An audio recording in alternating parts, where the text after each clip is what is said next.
नमस्कार साथियों, GD class 96 YouTube channel पर मैं किशोर कुमार शेवाल एक बार पुनः आप सभी का हार्दिक स्वागत एवं अभिनंदन कर रहा हूँ।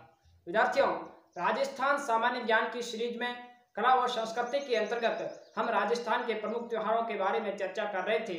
मैंने अपने पिछले 2 वीडियो में आपको ईसाई धर्म के प्रमुख त्योहार, सिख धर्म के प्रमुख त्योहार और जैन व सिंधी समुदाय के प्रमुख त्योहारों के बारे में बड़े विस्तार से बताया था। आज मैं इसी कड़ी में आपके सामने मुस्लिम धर्मावलंबियों के प्रमुख त्योहार लेकर के उपस्थित हुआ हूँ।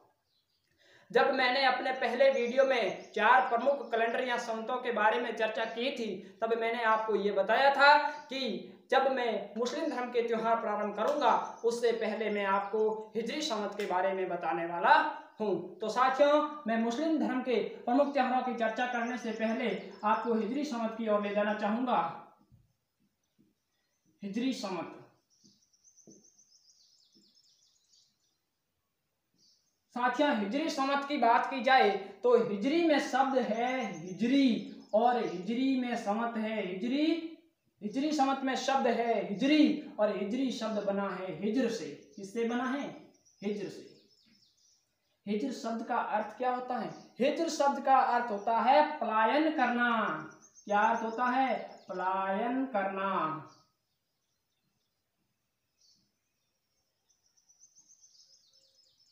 हिजरी संवत में शब्द हिज्र, हिज्र का अर्थ होता है पलायन करना।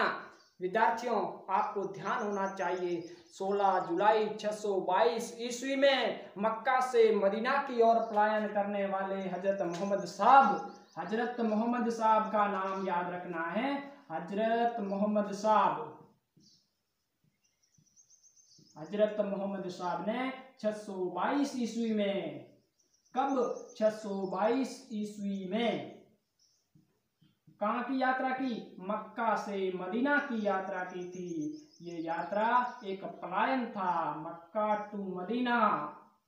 और मक्का से मदीना की इस यात्रा या इस पलायन को क्या कहा गया? हिज्र कहा गया। हिज्र। साथियों, मैंने आपको बताया हिज्र का अर्थ होता है पलायन करना और मक्का से मदीना की इस यात्रा को हिज्र कहा गया और इस हिज्र से ही एक शब्द निकला, एक संवत प्रारंभ हुआ और इस संवत का नाम क्या था? हिजरी संवत। साथियों, मैंने आपको बताया ये संवत कब प्रारंभ हुआ। ये 622 ईस्वी में, तारीख कहिए तो 16 जुलाई, और वर्तमान समय में मैं बात करूं तो साथियों 1441 हिजरी संवत चल रहा है। कौन सा? 1441 हिजरी संवत वर्तमान समय में चल रहा है। और आपको ये भी बता दूं कि हिजरी संवत या हिजरी जो साल होता है उसमें कितने महीने होते हैं? उसमें 12 महीने होते हैं। आइए हम इन 12 महीनों की ओर रुख करें कि ये कौन कौन से 12 महीने होते हैं और इन्हीं 12 महीनों पर हमारे मुस्लिम धर्म के सभी त्योहार आधारित होंगे। अगर हिजरी संवत के 12 महीनों की चर्चा की जाए, हिजरी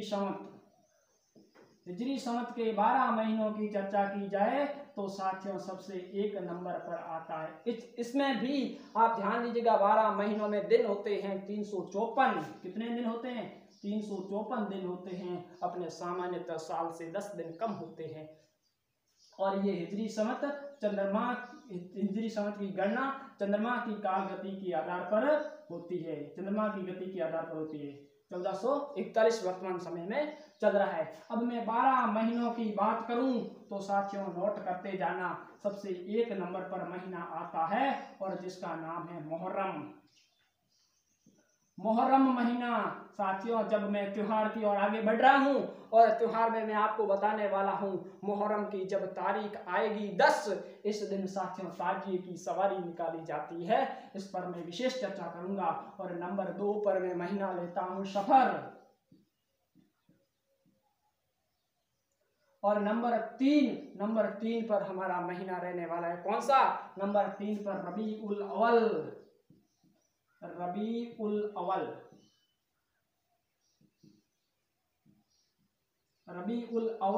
और 4 नंबर महीना है रबीउल सानी। और रबीउल सानी कहिए या आखिरी कहिए, एक ही बात है। रबीउल सानी कहिए या रबीउल आखिरी कहिए, एक ही बात है। और नंबर 5 पर मैं आपको लेकर जाना चाहूंगा, एक है जामाद उल अवल। जामाद उल अवल और नंबर 6 पर महीना है जिसका नाम है जामाद उल सानी कहिए या आखिरी कहिए, एक ही बात है। रबीउल सानी या रबीउल आखिरी। और नंबर 7 पर एक महीना आता है जिसका नाम है रजब। मेरे राजस्थानी भाई इनके बारे में बहुत कुछ जानते होंगे। ख्वाजा मोइनुद्दीन चिश्ती की दरगाह कहाँ पर है? साथियों, आप कहेंगे अजमेर। और ख्वाजा मोइनुद्दीन चिश्ती की दरगाह पर एक रजब से लेकर के 6 रजब के बीच विशाल उर्स भरता है। साथियों, जब मैं मेले और उर्स के शीर्षक पर आऊंगा तब इसके बारे में विस्तार से चर्चा करने वाला हूं। रजब के बाद एक महीना आता है जिसका नाम है शब्बान। और शब्बान महीना और शब्बान के बाद में मुस्लिम धर्म का सबसे पवित्र महीना 9 नंबर पर रमजान आता है। साथियों, ये वर्तमान समय में चल रहा है। और नंबर 10 पर बात करूं तो एक महीना आता है जिसका नाम है सव्वाल। सव्वाल की जब 1 तारीख आएगी मैं आपको बताऊंगा, ईद उल फितर की ईद आएगी। और मैं 11 नंबर पर बात करूं, 11 नंबर महीने का नाम है जिलकाद। और 12वां और अंतिम महीना है जिसका नाम है जिलहिज। नोट कर देना साथियों, ये सबसे काम की चीज है, जिलहिज महीना। और जिलहिज महीना आपको ये भी ध्यान होना चाहिए कि मुस्लिम धर्मावलंबी जब हज की यात्रा करते हैं, जब मक्का व मदीना की यात्रा करते हैं, वो इसी महीने में करते हैं। कौन सा महीना? जिलहिज। आगे मैं जिलहिज महीने में आपको एक ईद बताऊंगा। 3 प्रकार की मुसलमानों में ईद है और एक जिलहिज महीने में ईद आएगी और इस ईद का नाम है ईद उल जुहा। मैं ईद उल जुहा के बारे में आपको बताने वाला हूँ, बकरा ईद के बारे में बताने वाला हूँ। अब मैं इसी महीनों के आधार पर इसी 12 महीने 1 2 3 4 5 6 7 8 9 10 11 और 12 इन्हीं 12 महीनों के आधार पर मैं त्योहार ले रहा हूँ। सबसे पहले मैं मुस्लिम धर्मावलंबियों की जो 3 प्रमुख ईद है उन 3 प्रमुख ईदों पर चर्चा करूंगा। 1 नंबर पर हम बात कर रहे हैं, एक प्रमुख त्योहार कहिए, एक प्रमुख ईद कहिए। साथियों, इसका नाम है ईद उल मिलादुन नबी। ईद उल मिलादुन नबी।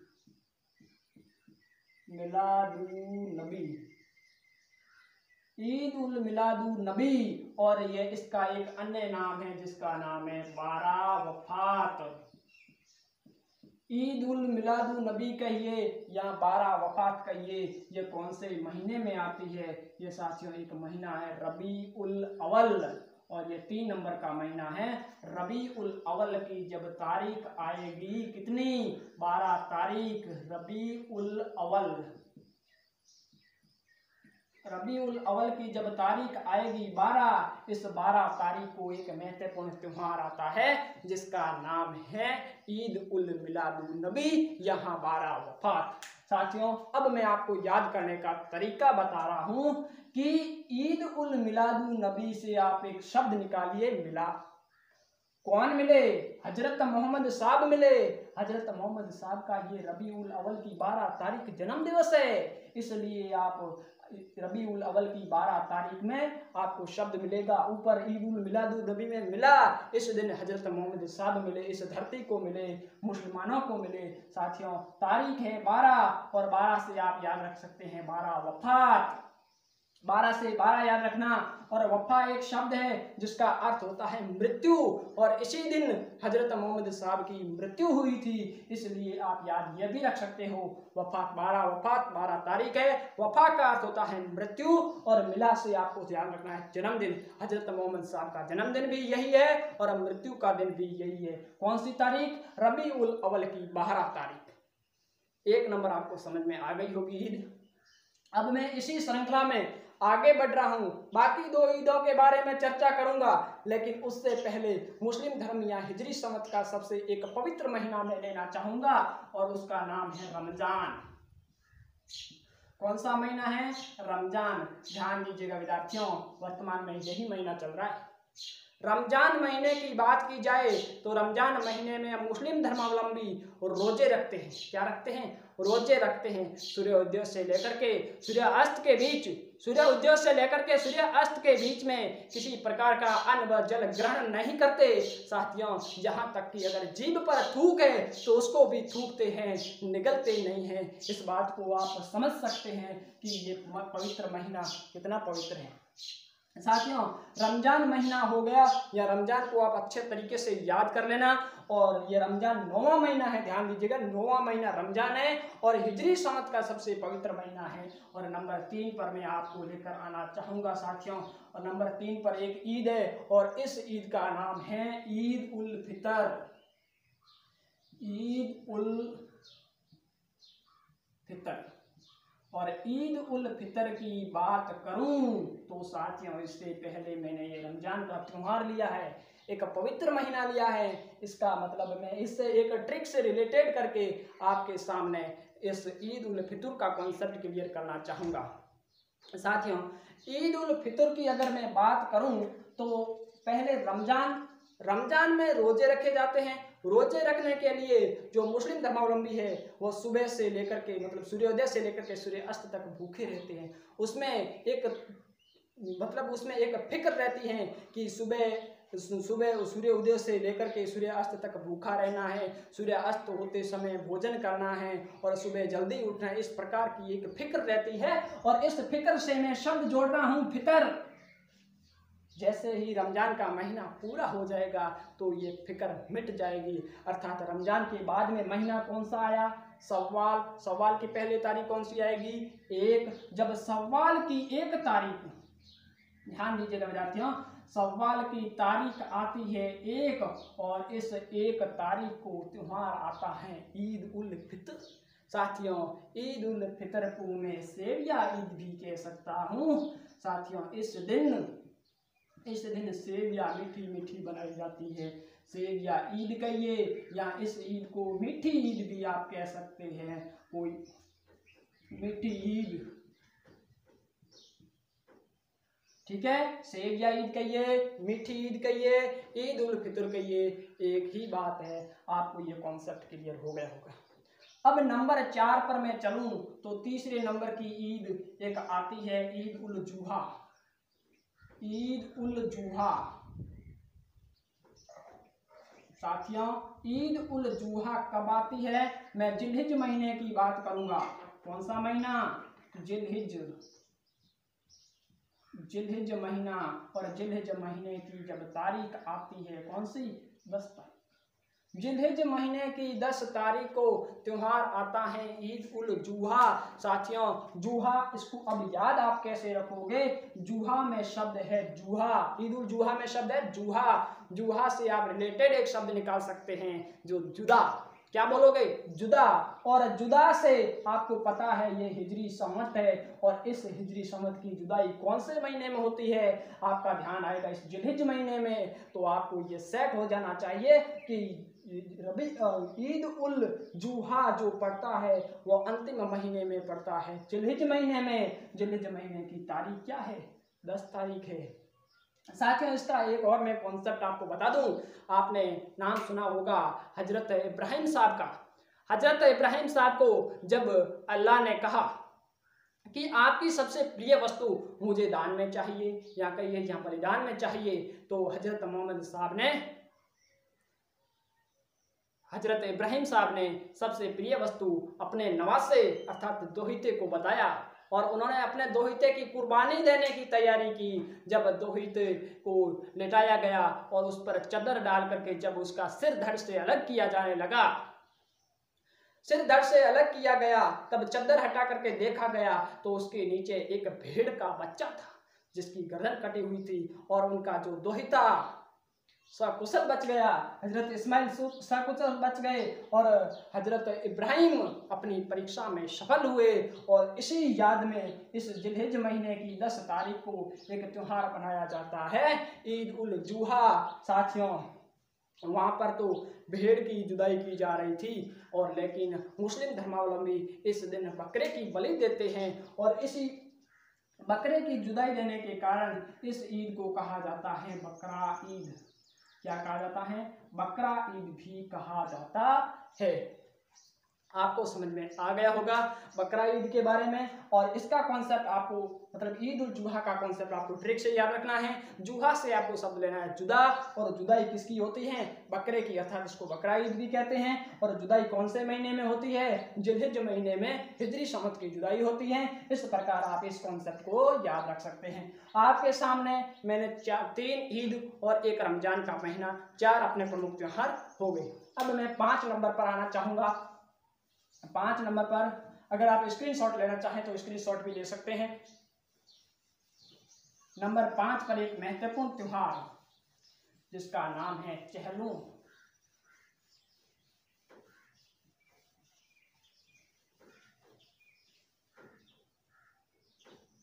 चहलूम से पहले मैं आपको एक पहले महीने में त्योहार आता है जिसका नाम है मुहर्रम की ओर ले जाना चाहूंगा। साथियों, मुहर्रम क्रमशः याद कर रहे हैं। नंबर 5 पर कौन सा त्योहार है? मुहर्रम। साथियों, मुहर्रम महीना, मुहर्रम त्योहार, इसको क्या कहा जाता है? इसको ताजिया भी कहा जाता है, ताजिया। और ये कब आता है? ये जब मुहर्रम की 10 तारीख आती है। कौन से महीने की? मुहर्रम की 10 तारीख। कितनी तारीख? मुहर्रम की 10 तारीख। आपने ताजिए की सवारी में एक नारा सुना होगा, हुसैन काश हम होते तो तुम्हें इतने जुल्म और सितम सहने नहीं पड़ते। ये इसी ताजिए पर एक नारा लगाया जाता है मुस्लिम धर्मावलंबियों के द्वारा। क्यों साथियों, मैं आपको बता दूं, आपने नाम सुना होगा इराक। इराक का नाम सुना होगा। इराक में एक शहर है जिसका नाम है बगदाद। वो इराक की राजधानी है, और वहां पर एक मैदान है, उस मैदान का नाम है करबला का मैदान। और करबला के मैदान में इमाम हुसैन ने जुल्म और सितम से लड़ते हुए अपनी कुर्बानी पाई थी। और इसी याद में इसी मुहर्रम के महीने में 10 तारीख को एक त्योहार मनाया जाता है, और उस त्योहार को मुहर्रम या ताजिया कहा जाता है। इस ताजिए की सवारी में एक वाद्य यंत्र बजाया जाता है। इस बात को आप नोट कर सकते हैं, और यह परीक्षा में पूछा भी जा चुका है। और इस वाद्य यंत्र का नाम क्या है? अगर किसी को पता हो तो बताएं। इस वाद्य यंत्र का नाम है ताशा। ताशा एक प्रकार का अवनद वाद्य यंत्र है। जब मैं वाद्य यंत्र की श्रृंखला में आऊंगा, उनके बारे में बड़े विस्तार से चर्चा करने वाला हूं। साथियों, आपको ये 5 नंबर एक महत्वपूर्ण त्योहार ताजिया याद हो गया होगा। अब मैं 6 नंबर पर आपको लेकर आ रहा हूं एक महत्वपूर्ण त्योहार चहलूम। चहलूम की बात की जाए विद्यार्थियों, चहलूम में आप एक शब्द पकड़ लेना, 40। क्या पकड़ना है? 40। मुहर्रम की 10 तारीख, ताजिए से 40 जोड़ दो आप, 40 दिन बाद एक त्योहार आएगा जिसका नाम है 40। अब चहलूम, और जिसमें आप देखिए मुहर्रम में 10 तारीख हुई है, पीछे दिन कितने बच गए? 20। और जब मुहर्रम के बाद में महीना आता है सफर, और सफर के 20 दिन जोड़ोगे तब 40 हो जाएगा। अर्थात सफर महीने की मैं 20 तारीख ले लूं। सफर महीने की जब 20 तारीख आएगी तब एक महत्वपूर्ण त्योहार चहलूम आएगा। नोट कर लेना। और इसके साथ एक अगला महत्वपूर्ण त्योहार, 2 त्योहार एक जैसे है, 7 और 8। एक आएगा शबे कदर। शबे कदर। और नंबर 8 पर होगा शबे बारात।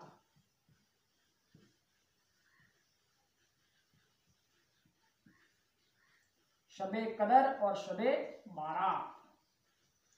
साथियों, अगर मैं शबे कदर की बात करूं तो साथियों इसमें यह आता है रमजान महीने में। कौन से महीने में आता है? रमजान महीने में। रमजान महीने में तारीख आती है 27। इस दिन अगर आपको पता हो, कदर किसकी होती है? पवित्र लोगों की होती है, अच्छे लोगों की कदर होती है। मैं ये ट्रिक के लिए बता रहा हूं, आपको याद रखना है रमजान की 27 तारीख। आप कैसे याद रखोगे? शबे कदर का त्योहार है, आपको याद रखना है कदर से आप कदर करोगे। और कदर किसकी करोगे? पवित्र चीजों की करोगे। तो सबसे पवित्र महीना कौन सा है? रमजान। याद हो रहा है ना। रमजान सबसे पवित्र महीना है। इसी पवित्र महीने में अरबी देवदूत थे जिब्राइल। जिब्राइल ने इस्लाम धर्म का सबसे प्रमुख ग्रंथ, जिसको हम कुरान कहते हैं, दो पवित्र हो गए, एक हो गया कुरान और एक रमजान। इस्लाम धर्म का सबसे पवित्र महीना रमजान। रमजान की तारीख 27 और इस 27 तारीख को अरबी देवदूत जिब्राइल ने कुरान भेंट की थी। किसको भेंट की थी? हजरत मोहम्मद साहब को कुरान भेंट की थी। और इसी कारण ये एक त्योहार मनाया जाता है जिसका नाम है शबे कदर। याद हो गया ना। ठीक इसी प्रकार से हम अगला एक महत्वपूर्ण त्योहार ले रहे हैं, शबे बारात। साथियों, महीना है शबान। शबान महीने की तारीख आती है 14।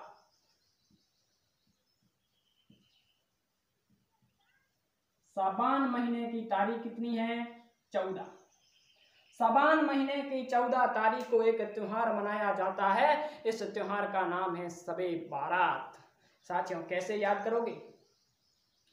इस दिन क्या हुआ था? इस दिन मैं आपको बता दूं कि हजरत मोहम्मद साहब की अल्लाह से भेंट हुई थी आकाश में। कहां पर?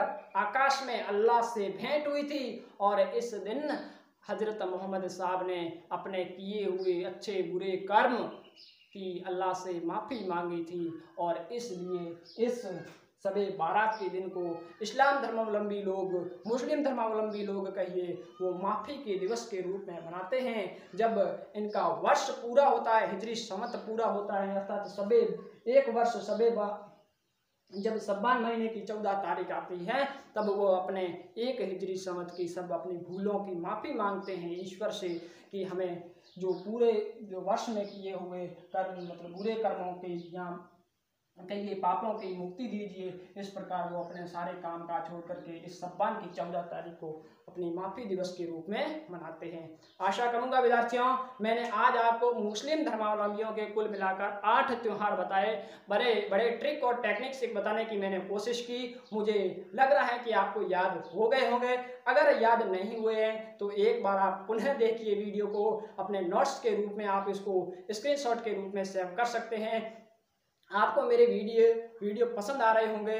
आशा कर रहा हूं कि आप वीडियो को लाइक भी कर रहे हैं, शेयर कर रहे हैं, अच्छे से कमेंट करें, अपनी प्रतिक्रिया देते रहें। और आज के लिए बस इतना ही। Good luck, goodbye, thank you.